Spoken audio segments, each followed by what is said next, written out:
Good night, Cafeteria Labyrinth with Mona in the Fatigable Heights. This is my part 2 video. As you know, I'm coming out like a starlight, busting out in the night. No contest, matter of fact, but claim it by right. And Jahi give me inside. I'm a pre-celebrity life. I'm bringing the team, I'm bringing spiritual lies, and know I'm look through the veil and use my eyes, right? That's a she. All right, so I am going to finish my conversations. We are going to talk about the Real Housewives of Potomac reunion, at the part 4 of the reunion, and we're going to talk about Blue Girls Club with Blueface and Chrisean Rock, and we're also going to talk a little bit about Porsha's Family Matters. All right. So, for the Real Housewives of Potomac season 6, episode 21, the 4th reunion episode, part 4. So Nicki Minaj is here with us, and it starts with her and Ashley. She's coming really hard on Ashley, and she's like, Ashley didn't have her much of a storyline. Giselle's sidekick. She came to shade Wendy, and it was all in one breath that Nicki gave it to her, honey. And Nicki read her rightfully and correctfully so. She didn't have no story. Like, your family's your storyline. As we stated way back in the beginning on that trip, it was like she brought her family photo. Excuse me. She brought her family photo. The family with her and Michael and the 2 kids on the photo, and she put that beside her. And I'm like, why are you here? So Candace is like, she literally gave birth like 2 weeks before they. And Nicki's like, yeah, that's why she shouldn't have come. And Candy's like, oh yeah, but we're working and we have work. No, Candy, you get 6 weeks maternity leave when you have a baby. Automatically. By law. You get maternity leave, paid maternity leave. 6 weeks at least. At least 6 weeks. She had to rest her body and not come there to bring the mix up and the drama and the confusion, alright? Alright. So the breast milk, the drama, the camera time, Ashley was really not necessary on that episode, especially since her husband is almost a no-show for the season. And she left right after she came and delivered the drama. It was like that's all she came for. And Nicki was right when she went spilling that tea. And yes, that is so. We agree. Wendy did not feel Ashley's shade. It was more about Giselle. But Nicki saying, yeah, Giselle put a knife in your back, but this one put a knife in your face. Like, she came into your face to come talk to you like she got a good relationship. Like, she have, like, you know, like, a great ass marriage to be talking about. She said, oh, yes, she's used to being the one on the receiving end of the gossip and all of that. So she felt like she should be the one to come and represent, okay? Candy saying Ashley had work had Nicki Minaj say, whoa, Candy girl, because, you know, we're not talking to you. She said Ashley,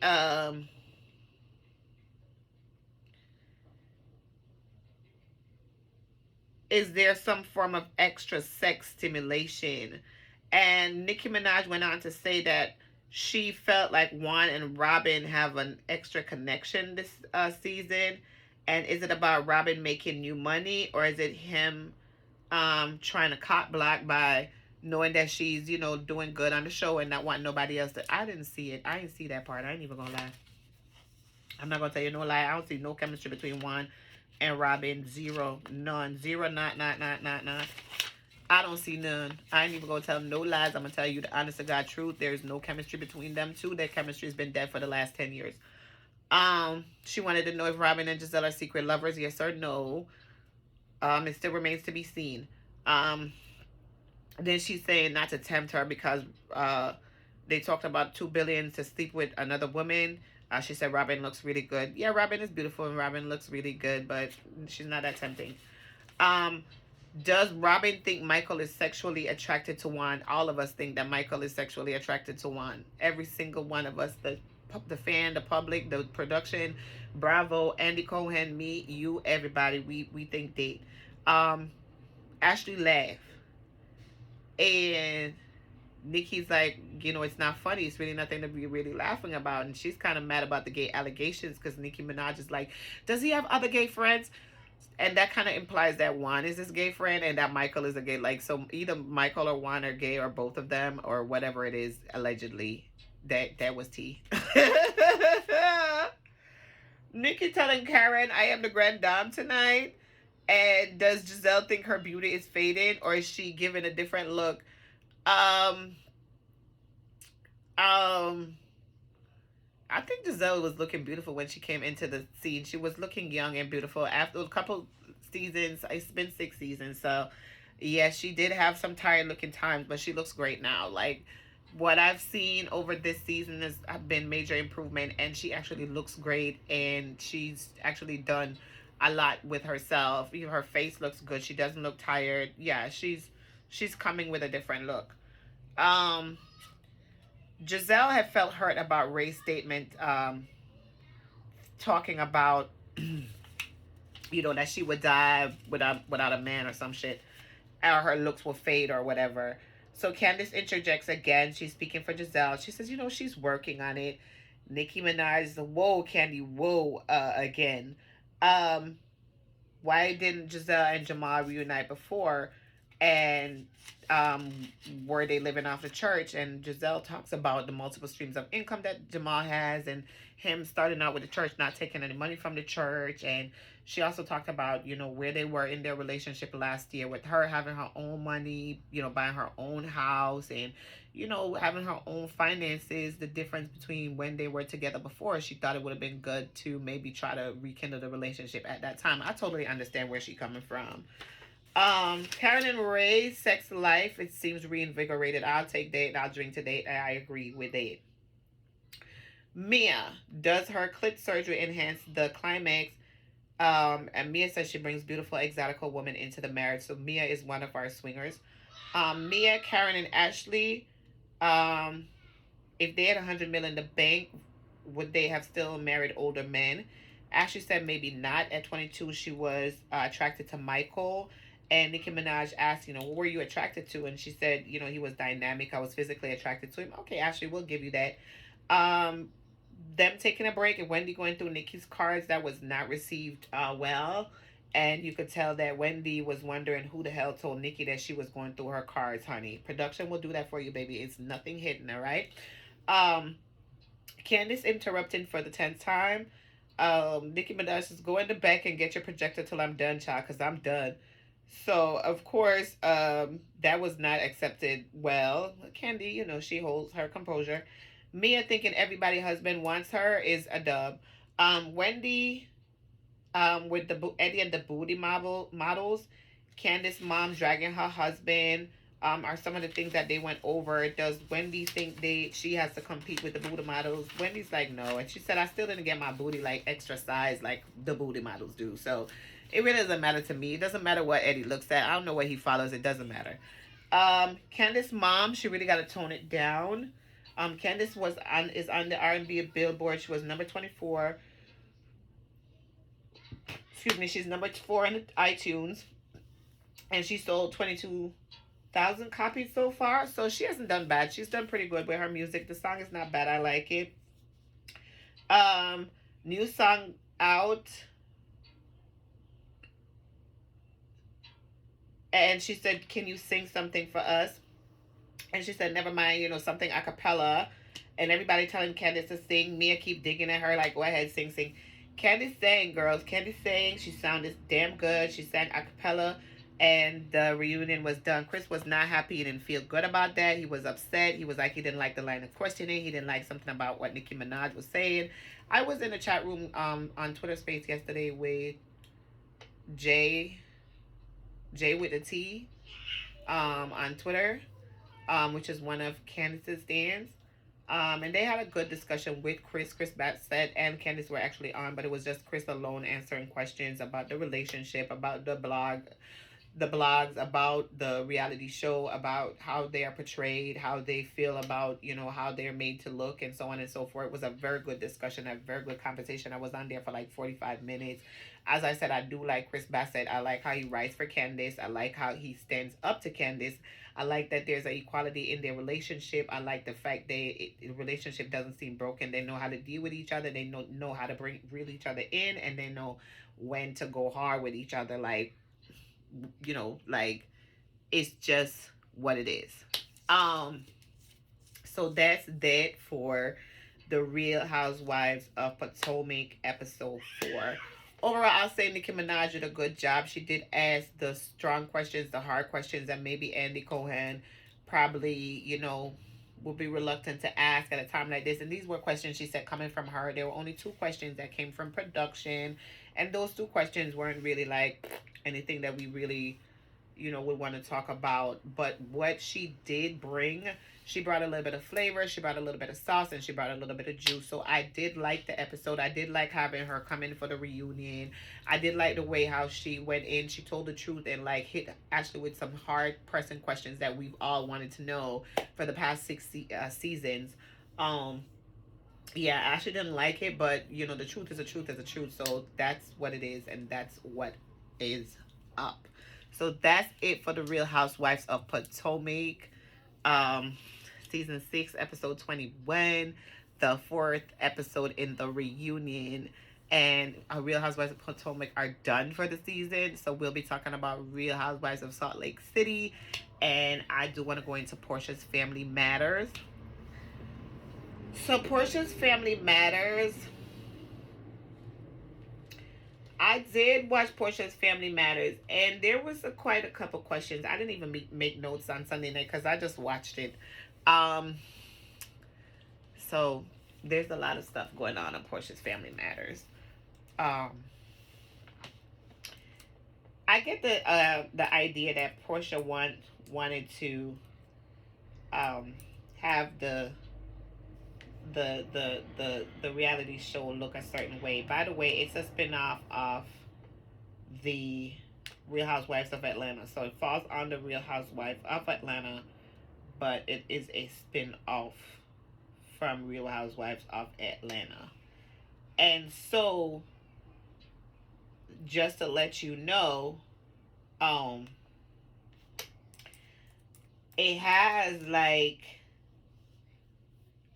clips from the Real Housewives scenes, and it does show how Porsha and her sister Lauren went to Fallon's and Simon's house, and they were going in the pool, and when Porsha met Simon, how they dapped each other real quick like they was homegirls and homeboys.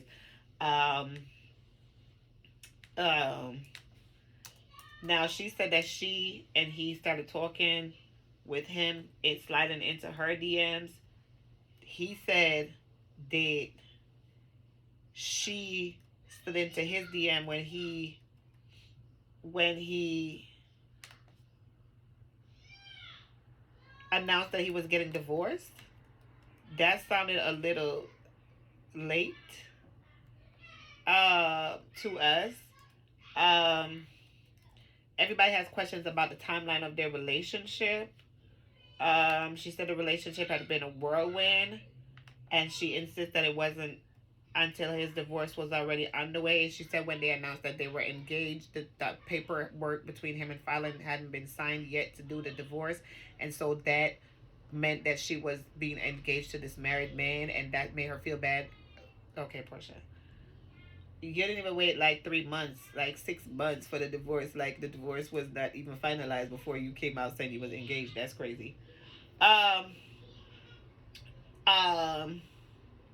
She clarified that she DM'd him on social media after he filed paperwork in January to end his marriage to Fallon. And she said she didn't understand why. I'm Maury! I'm Maury! I'm Maury! I'm Maury! You making too much noise. She said she couldn't understand why the timeline issue was such a problem for everybody else, but it's just like, sis, you're getting engaged to somebody that's married. What you said was your friend that you just introduced to the show, so we're all confused because that was like 2 months ago. Anyway, the picture that Porsha took with Dennis and Simon, it seemed like the picture was set up and neither Dennis didn't know what he was being brought into, and he was just asked to take the picture. He didn't know it was a Mother's Day party that he had for her, and he didn't know that Gabadia was gonna be there and that he was gonna be asked to take a picture and she was gonna be announcing an engagement with that picture and all of that. All right. So the picture went viral with her, Porsha, Simon, and Dennis, and Pilar, I believe, or maybe just them three. So one day after the post went viral, she went on Instagram to confirm that Simon had asked her to marry him. She said our relationship began a month ago, so they were together like a month before they fell in love and got engaged in a month. And Dennis said it was like 2 weeks. I'm not sure how it really went. She said Fallon and her are not friends. Simon's divorce has been settled. The relationship is a positive, loving step forward in everybody's lives. They thought that the divorce was nearly finalized and they were only waiting for the stroke of a pen. However, it didn't happen until late July, 2 months after. Then they went on to talk about how she put a tattoo of Simon's middle name, which is Iori, which I like Iori more than Simon, because she have a Dennis, I believe, on one side, and then she have Iori. So that was a question, like, who does they, like, you done tattoo Dennis' name on your body behind your ear, and then you tattooing Simon's name on your body behind your ear. It's confusing. It's crazy. Um, she says that she's going to do whatever it takes to make sure that the family is blended and that they blend well. Um, Dennis had a lot of questions to ask, and he met up with Lauren, and he went into all types of questions and all types of things. Now,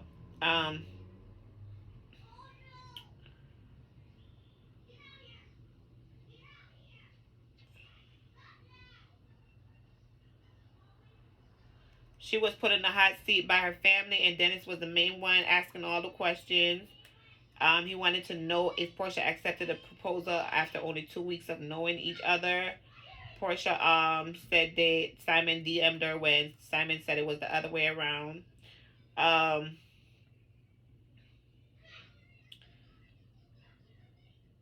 um, Somebody had told her that Fallon was pregnant, so she knew that Simon was about to go through something. So I guess she went and told Simon so that she could end up in Simon's arms and comfort and console him because she needed her African prince, honey.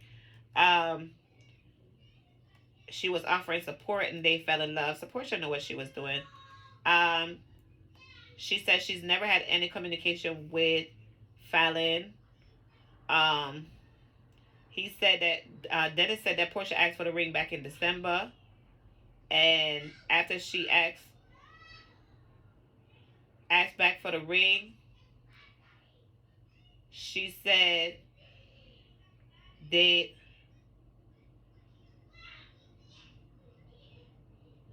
she asked for the ring back. If you want to be with me, bring the damn ring back. But he didn't bring the ring back, so she knew he didn't want to be with her. This was on Andy Cohen's Watch What Happened Live. So he said she took the ring back, and then January, February, March, April, May, she was engaged like 5 months later. So Dennis is confused about it. He thinks she's making a wrong decision. He doesn't trust Gabadia. So she connected with Simon and sparked a flame. She admits to accepting his proposal about a month after she told Dennis about him. And they have their little thing going out with that.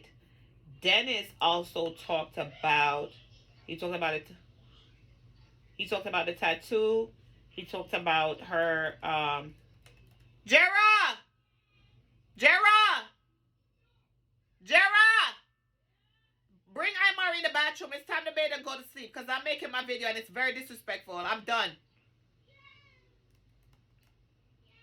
Yeah, you gotta go bathe and go to sleep. You very disrespectful.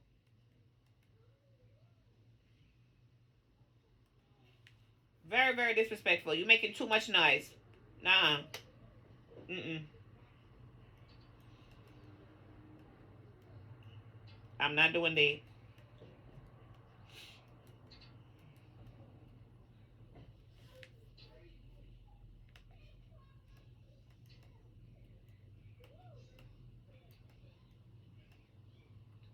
Now, Simon Gabadia was talking about um, Dennis, saying that if Dennis wasn't a part of Portia's family, he wouldn't have no conversation with him. He didn't know what he would talk to him about. Um, they broke that down. A lot of fans turned away from Porsha after she decided that she was going to be with this man. But actually, Porsha has her own timeline that everybody's questioning and her own way of saying what occurred in this relationship. So even though there's confusion, I just want to watch the rest of the season. Her sister have questions. Everybody have questions. The mom, like talking about him. The mom looking to the side, looking sideways, like psst. Simon talking about um she says, "How many cars do you have?" He's like, "Yeah, I have this one and that one." And she's like, "Five cars? You have five cars, you know? Where, you know, you have five, you know, five houses. Like, oh, I love Costa Rica and the Costa Rica house and this and that." So they just have Simon as this rich man, like a millionaire, billionaire, like up there, and he's acting like it. So I want to know what's gonna be tea. All right. So Porsha shared her social media with fans on Thanksgiving and Day, saying she's gonna throw up her hands in praise, grateful for family, health, and every single blessing in her life. She loves her baby, and that's all she wants to know about. So that's basically it for Porsha's Family Matters. It's a lot of tea. Um, it's a lot of clarification that we need because it's just not a lot of truth coming through. All right. Uh, wait a minute.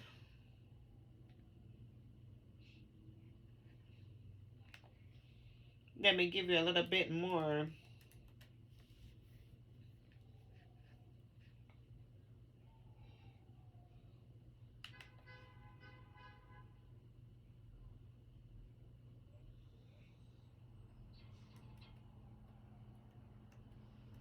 All right. Bravo, the production, they are definitely not like trying to make Portia look the like you know how production will try to make you look in the best light. It looks like they did this because of the fallout with the bolo and all of this stuff that occurred. So they I don't know what kind of look they want to give to her. All right. Um they are showing up everything. They showed you all the clips from the past scenes. Fallon running around like she wanted to fight for Simon with that girl, the YouTube girl. Um, it was a lot.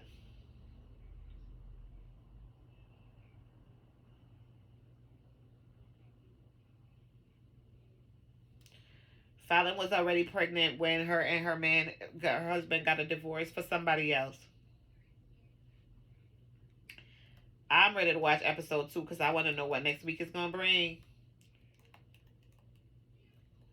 The little fist bump that they had, it seemed like they was already creeping on the low. The debt they Portia and Simon debt each other when they first met on the Real Housewives of Atlanta. Nah. Um,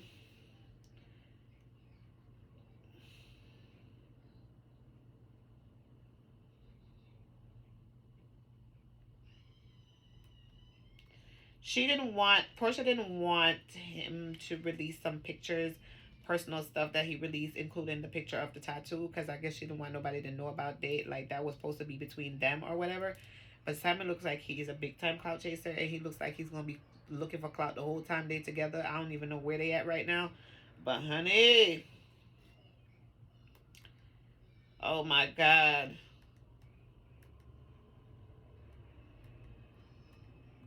1 minute.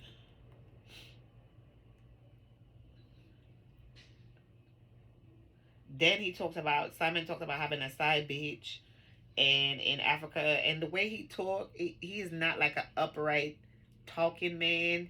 He's talking about, oh, you know, in Africa you can have a side bitch and this and that and that, and like he think he younger than he is. I don't know about Simon Boo.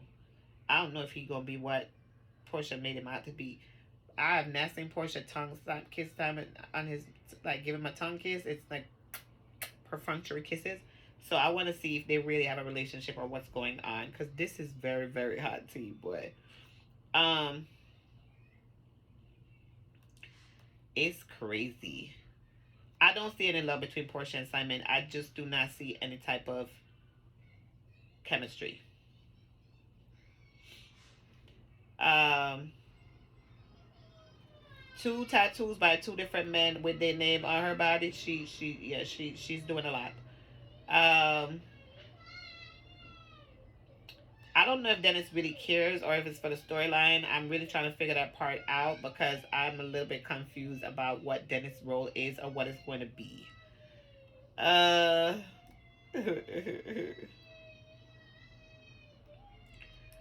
all right.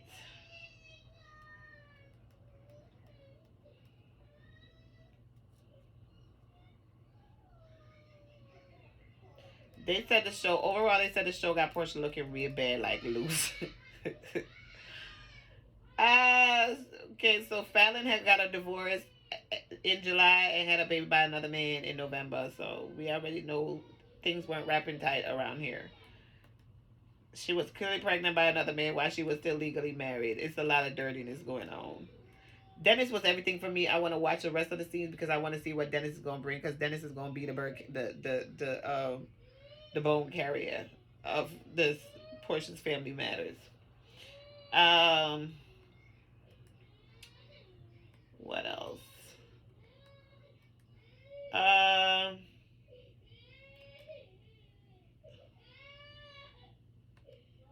I don't know. She brought in her cousin, people from her father's side, mother's side, so it's different family members that we're meeting of Portia's. So that's also going to be something that we'll see, how the family members react and how they, interact with each other.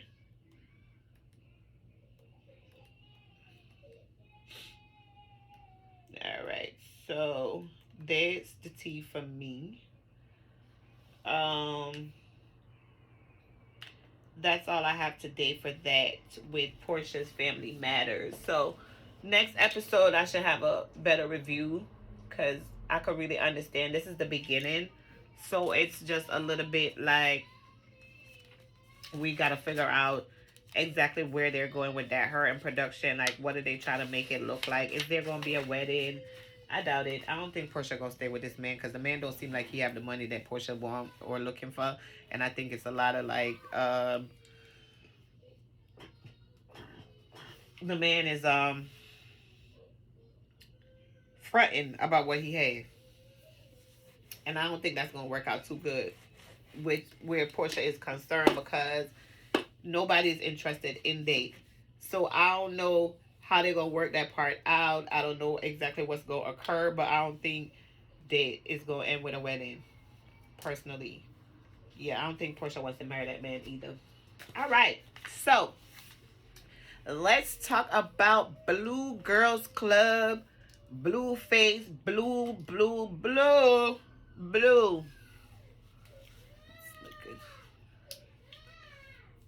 I ain't from. I don't know nothing, but I got a little red in there. Maybe that's messed up. I don't know. I don't know because I don't know. I don't know gangs. But it's Blueface, Blue Girls Club, a Blue House, Chrisean Rock, and all this mess. So yesterday my daughter calls me. She's like, "Mommy, come look at this live." She's always watching Blue Girls Club. She been telling me about it for like she showed me the Rock girl a couple times. She showed me how the Rock girl act. She beat up everybody in the house, who she done beat up, what she done did, and all this. So I'm like, oh, okay. So I don't really like.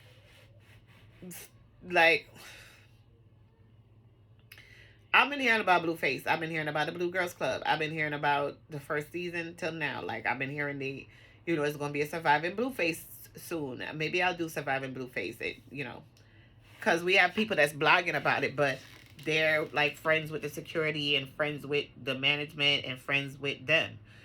I want to talk to the girls who, excuse me, I'm sorry. I don't know why I waited so late to do my video, but you gotta catch me when you catch me because I gotta sit here and do my makeup and it's something that I can't be bothered with, so you know what it is already. So, child, she calls me. She's like, "Come look at this. This is crazy. It was a live going on with RHOP, Chrisean, from Blue Girls Club season 1, and she was like the winner, and he had done a video with her, and she showed me where she had the baby mother had came to the house to fight her and jump her with the side chick because he keeps 2 girls at a time. So the baby mother and her sister wife came to the house with her sister or whoever to jump Rock, and she was running from the people and ran into the damn horse and busted her tooth, broke her tooth, her permanent tooth. The girl is so pretty. Chrisean Rock, she's so beautiful, beautiful, with a baby face little girl. Like, bruh, these little pretty little girls that they are turning out here, I don't even know what's going on. I don't know if they be in traffic. I don't know what's going on. I'm confused. Anyway, so he takes these girls to the house. He sets them up in the house like any other reality show. So season 1, it was 8 girls. It was a 35-year-old lady. I don't know how she broke her foot or whatever, but she was on crutches. She had a cast and everything. And the show is on OnlyFans. So go figure, right? It's a bad girls club. It's a fighting show. So the girls come in. You got to do like, you got to get, number 1, a tattoo. You got to tattoo his name on you, on your face. All right. And it's giving cult vibes. They brand you with a tattoo and you become a blue girl and for life, because you got that tattoo for life now. And you live in the house for like 3 weeks or something. And the girls just get together and fight all day long. Like, it's just fighting over all types of different stuff. And I don't know if you competed for him. I don't know what the basis actually is. I don't know if it's the OnlyFans, like prostitution, trafficking. I don't know. Allegedly, I don't know. I really don't know what it is. However, he got it going on. He had season 1. He passed through season 2, and now he's on season 3. Okay. Jera!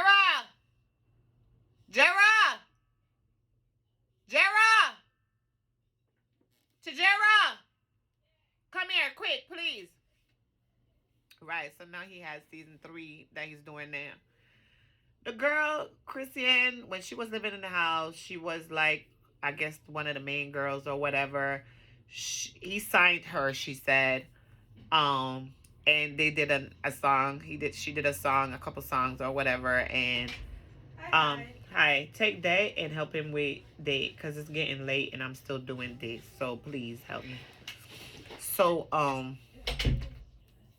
Jera, don't let him write on the lines. Everything gotta write in the picture part. Huh? Yeah. So he was like, okay, the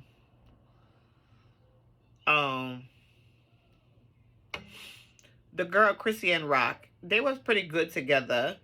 I don't know. So there's allegations that they're giving them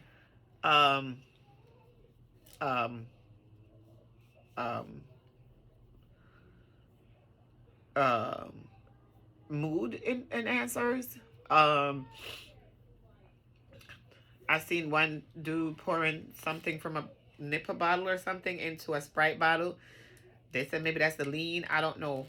So they're drinking the lean. They're taking the drug. I don't know what's going on in the it's a lot going on in there. Them girls will be looking pretty damn messed up. So apparently he take them in there. He have them in the house. They got to fight each other. They doing mad scenes. Like, they be having lingerie parties. All of his friends, brethrens, you know, people he rock with be coming there. And, you know, he be having all types of stuff happening. Was one guy from a podcast. He was like, oh my God, this is the best thing I've ever been around in my life. I'm about to spend a couple weeks here. So I don't know what they do. I don't know what they got the girls doing. I don't know what it is, but it seemed like a lot, okay? The fighting, the tattooing, the ownership, and all that. So apparently, he said he signed her. She is like good TV, right? So he said he signed her. He had her living in the house with him. I guess that she was supposed to leave so that they could film season 3 or whatever. We don't know. I'm not sure of the story. I'm trying to figure it out. I would like to know the story for real. I'm just not. I don't know. So apparently now we are watching a live with her, and we're watching a live with her, and who was they? Her sisters, right? And she's locked in herself in the bathroom at the house that he's, currently filming the reality show in, with a new season of Girls. They said she came to the house and she broke the window, bust the windows out last week. I don't know. The guy Wack100, who is Blueface manager, he was there, came onto the scene, and she locked herself into the bathroom. They was telling her to get out, telling her to leave. They wanted her to leave. Apparently, she broke into the house because they changed the locks on her. I'm not exactly certain what's going on, what she's doing there, why she pulled up. Anyway, she said she had stuff there. They wanted her to leave. She refused to leave, and so therefore her sisters were on the phone with her. She said she locked herself in the bathroom for her safety, but she just didn't want to leave the people's house. Because she could have left at any time. Somebody who she came with was doing the recording. So if she could have walked out, nobody was going to do her anything. But she said she locked herself in the bathroom so she could feel safe. They sisters tried to encourage her to come home. They said they would buy the ticket for her. They want her to come home, come home, come home. She was refusing to go home. She want to stay. She want to stay with Blueface. She ain't got no money. They ain't pay her. The police came. She went for the law. She got mail there, and she went around looking for mail. She brought the police into the room that she's supposed to be living in, and in that room they done cleaned out all her stuff. I don't know if they threw her stuff away, or if they just cleaned out the room. The drawers were empty. She had no clothes there. She had nothing there. She finally found one piece of mail with her name on it.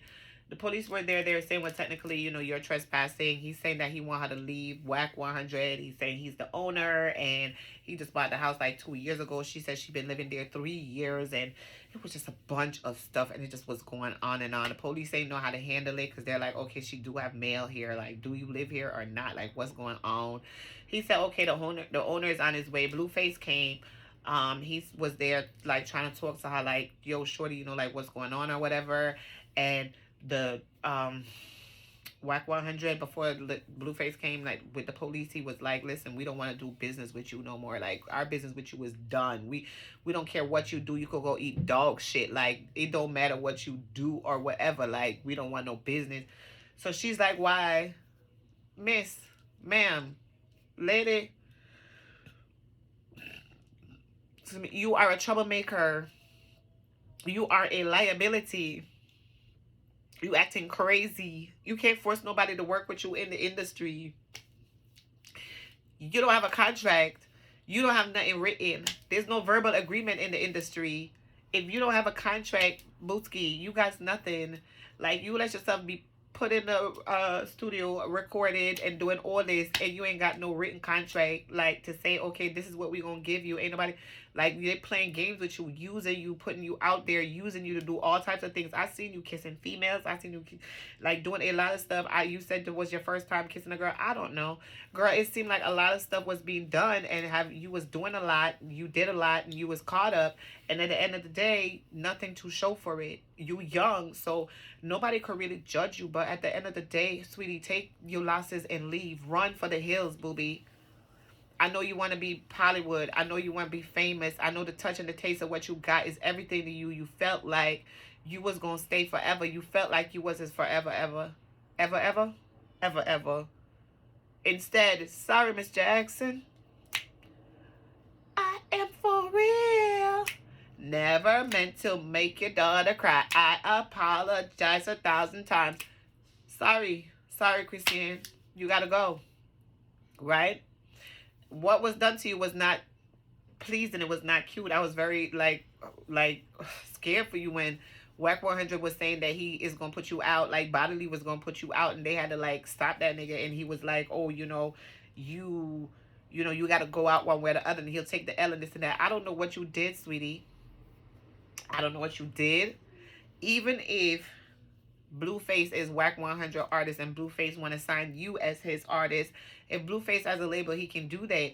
Wack 100 told the police that he is Blueface manager, and that's who you say is your manager, and that's a lie. So everything that we done heard for the past 2 years is a lie. All right.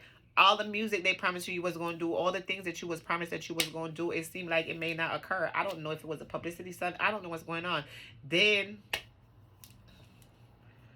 after the attack and everything, and we didn't see nothing else, and the live ended or whatever, we sitting here waiting for an update. Ain't no update come, but you come on Instagram today, like all day doing like music and playing the same song over and over and everything, and crying and laughing and laughing and crying and laughing and crying and laughing and laughing and crying.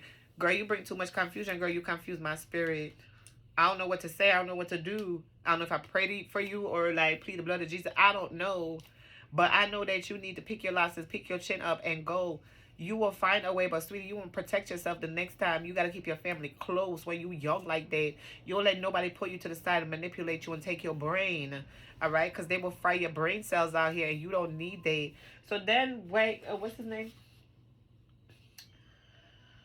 Blueface, he had a message for the girls of Blue Girls Club. He said, heads up for season 4. Know what you signed up for. Watch season 1, watch season 2, watch season 3, and know what you getting yourself into. Know what you signing up for. It ain't gonna go no other way other than the way it done went all these seasons. It is the same thing. I don't know how you watching it and you come thinking that you're gonna be different or you're gonna change it. He said, at the end of your time, you got to know when the end of your time comes, and you got to know when you got to go. He said, doesn't make no sense. You come for the 3 weeks, you get a tattoo, you stay the 3 weeks, and after 2 weeks, you have a problem. Like, I don't know why I got this tattoo on my face. I don't know why I did what I did and all this stuff. If you signed up, you got to take responsibility for that. So he's basically telling you that he does not have no liability for whatever occurs with you once you sign that contract. The contract tells you that you got to get a tattoo, you got to get this, you got to do this, and you got to do that. You got to give your phones up. You got to do everything that you're told is in the contract. He said, this is the real world. He said, a lot of people, he doesn't mean to neglect them after the show, but he actually does not reach out to you after the show because he wants to see what you do with the opportunity. Like, a lot of people could take the opportunity and keep trying to be a part of Blue Girls Club for life, or you could try to go and be somebody else. Like, market yourself to people that's going to take you somewhere. Go try to get with the Zeus Network. Like, do something. Like, sweetie, you're beautiful. You should be in the Bad Girls Club, Rock. That's what you should be doing. And really not the Bad Girls Club, but you really need to be on something more. Like, doing your music, whatever. Like, he says, move on. Go fast. Go past that. Don't make up stories. He said, wake up tomorrow and be better. Do something better. Be better. He said the ones that take the opportunity that they receive to actually do something with their life, they are the ones that he actually reaches out to and keeps in touch with because of what they do and what's different about them. But he's not admitting any liability. He's not talking about her situation, but he's saying you come, you stay for 3 weeks, and then you want to feel like we gonna be together or something. That's not what it is. It is for you to take the opportunity. You sign the contract. It don't matter what happened. You understand what I'm saying? You run with it. Now you're talking about lawyering up. You talking about he choked you out. We don't know why he choked you out. If you breaking into houses and stuff, we don't know what you're doing. I'm not going to say that it's okay for a man to do these type of things to a woman or anything like that, but I don't know what occurred between Blueface and this young lady. This young lady seems volatile. She's explosive. And she seemed like she would just do whatever. I don't know if she's on medication, need medication, taking medication. I'm not exactly certain, but it's obvious that there needs to be some higher level of help that she is not receiving. And so I don't think that Blueface is a psychiatrist or a psychotherapist or a psychoanalyst or a counselor or anything of that nature that can help this young woman, and that's the problem. That's it. We're going to be watching. I did watch her live today. She didn't reveal anything to me that we could talk about. He revealed more when he said all that he said to the women of Blue Girls Club and for the people that's coming up for the next season or whoever they're going to choose next or for whatever. Understand and know that I believe there might be a surviving Blueface coming up. I don't think Blueface looks happy in his pictures. I don't think Blueface looks like he's doing what he wants to be doing. Um, I believe that management has him caught up, and he gonna be caught up in what they got going on. And they feeling like because they got a contract, it's legal and everything. But when them people start running their mouth, them birds start talking, them lawyers start coming in. Blueface ain't gonna have no money no more. Wack 100 might not have no money no more. I don't know who funding them. Might not have no money no more. So y'all gotta know what y'all doing. Y'all gotta know what y'all doing in that house. Y'all gotta keep it tight. Y'all gotta keep it quiet. Y'all gotta keep it locked. Okay. Is no way to sway public opinion when you have like 16K, 2K, 15K, 20K people on a live watching this thing unfold for our very eyes. You cannot come after and say, well, oh, she didn't want to be, she couldn't be a part of the show and she did. We don't care. We see this man jumping up talking about he gonna beat her and all this stuff. Like, that's on live, bruh. That's for everybody to see. That was disgusting. That behavior is not something that we accept nor tolerate. Yeah, Wack 100, that was whack. Okay, jumping up. I know the girl seemed like she would fight anybody because she looked like she wanted to fight you too. But you are a man, you're a grown man. This is a young girl, a little girl that done came out here from wherever the hell she came from, got turned out by y'all apparently more than she was already, allegedly. And now this is the monster that you have created. And you're mad and you're upset. Why? I'm not exactly certain. That's it. For Blueface and the Blue Girls Club, Chrisean, RHOP, and all what they got going on. I will be doing a further update on the Blueface and the Blue Girls house, like, depending on if anything, like, I just, like, it's really, it's crazy to me. Excuse me. So, I do watch a little bit of it when it comes out, not on OnlyFans, because I don't really know what the OnlyFans part about it is. But I will do definitely watch and get updates for you and let you know exactly what's occurring with this story going forward. That's it for tonight. We've talked about quite a lot of things. I've talked for like over 2 hours.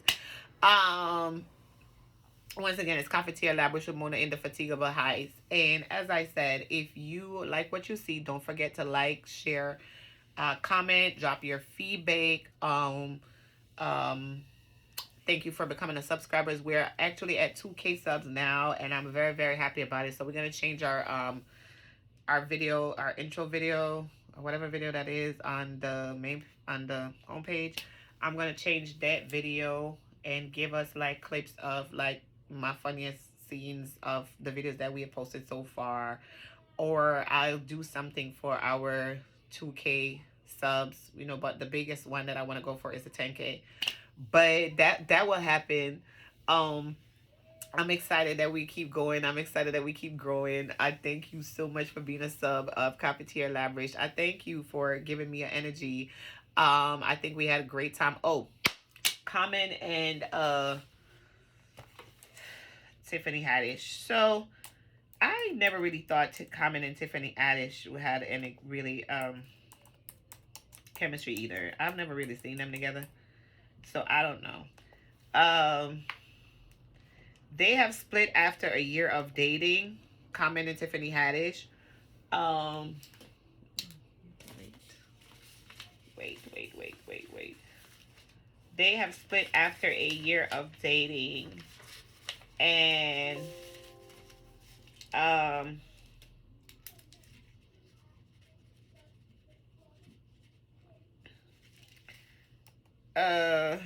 they did a year together, so that must be good for her career.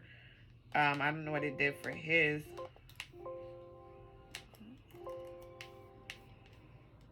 Oh. Okay. All right, so they decided to go their separate ways because they were both too busy for a serious relationship. They're never in the same city together, and both of them are just too busy for a serious relationship. Insiders also confirmed the split. They have remained tight-lipped amid the speculation. They were dating. She confirmed their romance in August 2020. She said, I'm in a relationship. She said, it's hands down the best relationship I've ever been in. She said she lost 20 pounds. She feels more confident, and it's not him that's doing it. Knowing that she got somebody that cares about her, really has her back. It seems like he does anyway, and she loves it, and she loves him. He said she's a wonderful human being and has so much heart. I'm learning to be in a relationship even more. What that entails, like growing within myself. I respect a queen, and that's what she is. He said she's able to enjoy life. The joy that she brings as a comedian and a person is inspiring me to bring more joy to people through music. Okay, so that's exciting. So they broke up.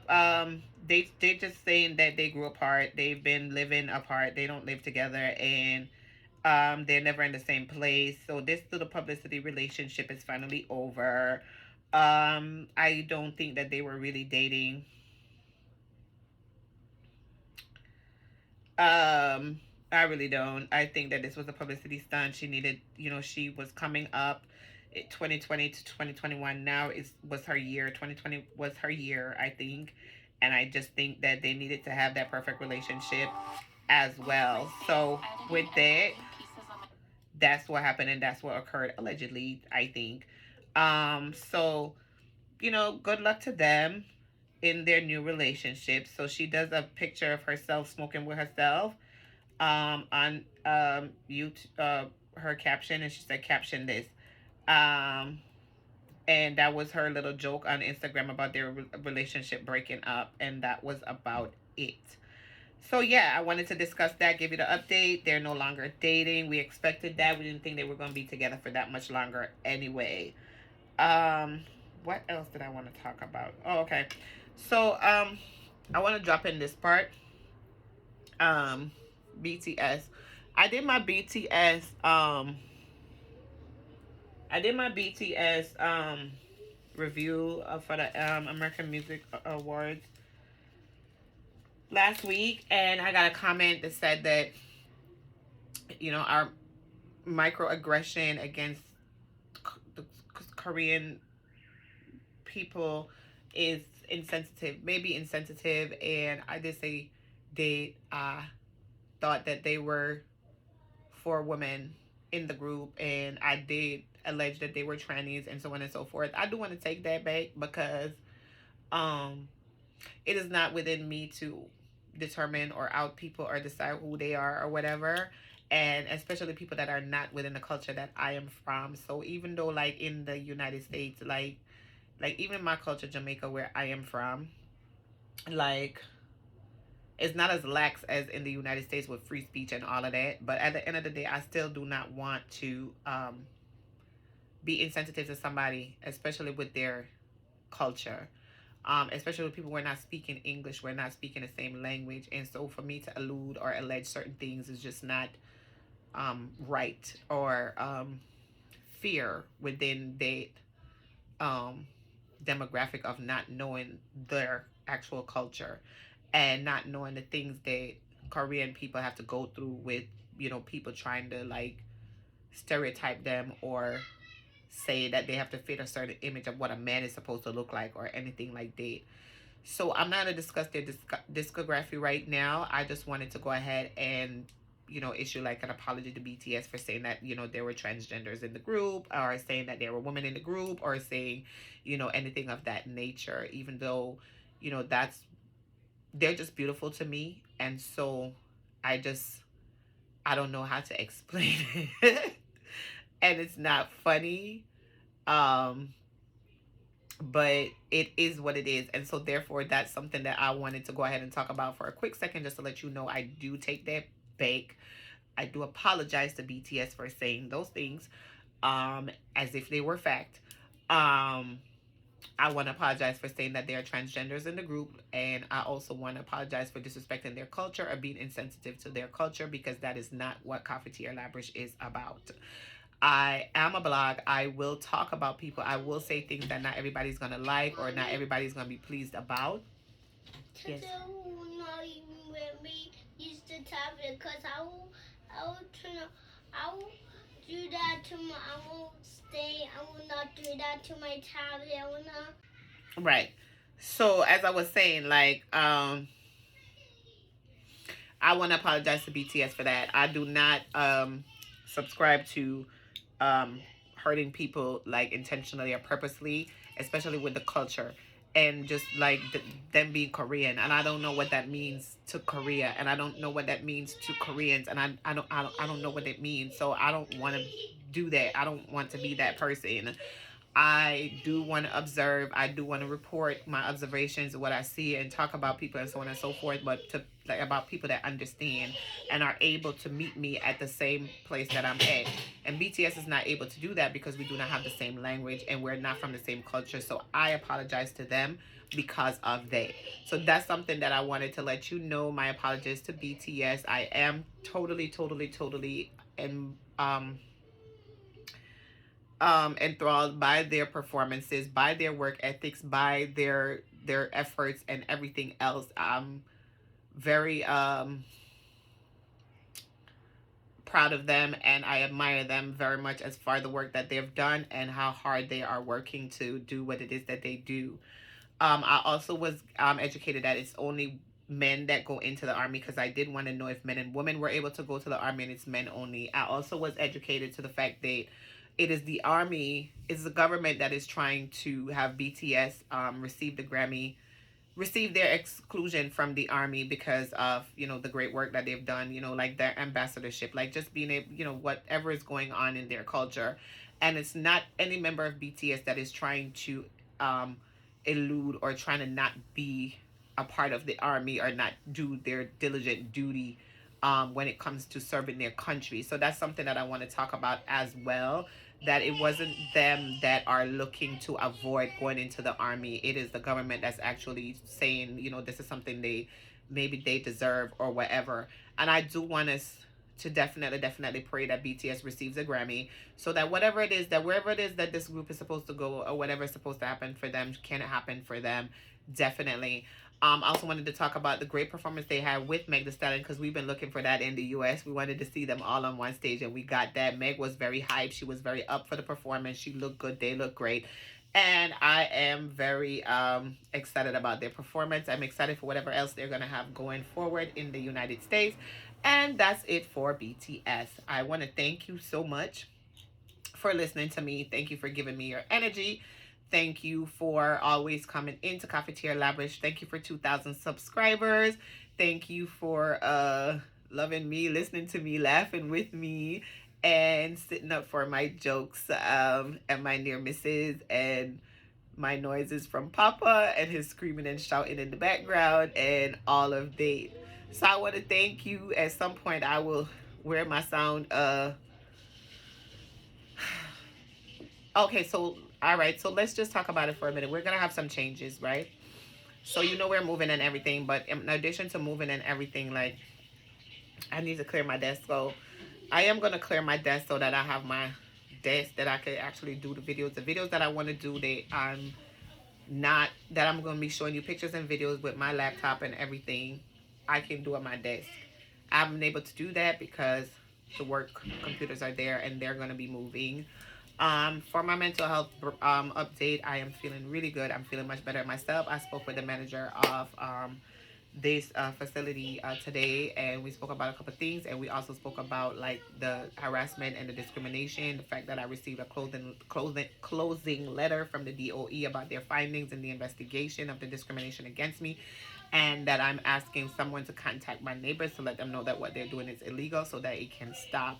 If you notice, I'm not where they had taken me. I'm coming back from there right now. It was a very far place that I had went to, and I'm taking my time to come back so that I am the person that you are used to, the laughing, joking, moaning, having fun doing this blog and growing and glowing together. So I'm super excited. Let me know what you think. Let me know what you think about my reviews, and let me know what you think about my new hairdo, y'all, because I really want to know. Okay, so as I said, I'm completely naked before you. I'm not hiding anything about myself when you see me come like this. When you see me with the weave is that's my disguise. Like I don't share myself with people really.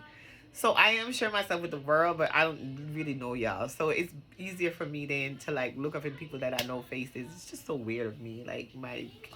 But when you have to take the balls by the hand, you take the balls by the hand. When you have to cut the balls, you cut the balls for courage. You know what I mean? Like, it's just like, it is what it is. All right, so I want to thank you for listening. Even some things go over your head. Thank you for being a part of Cafeteria Lavish. Thank you for being my audience at all times. I love you. Thank you so much. Have a great night. It's Mona in the Fatigable Heights. Mwah. Bye bye.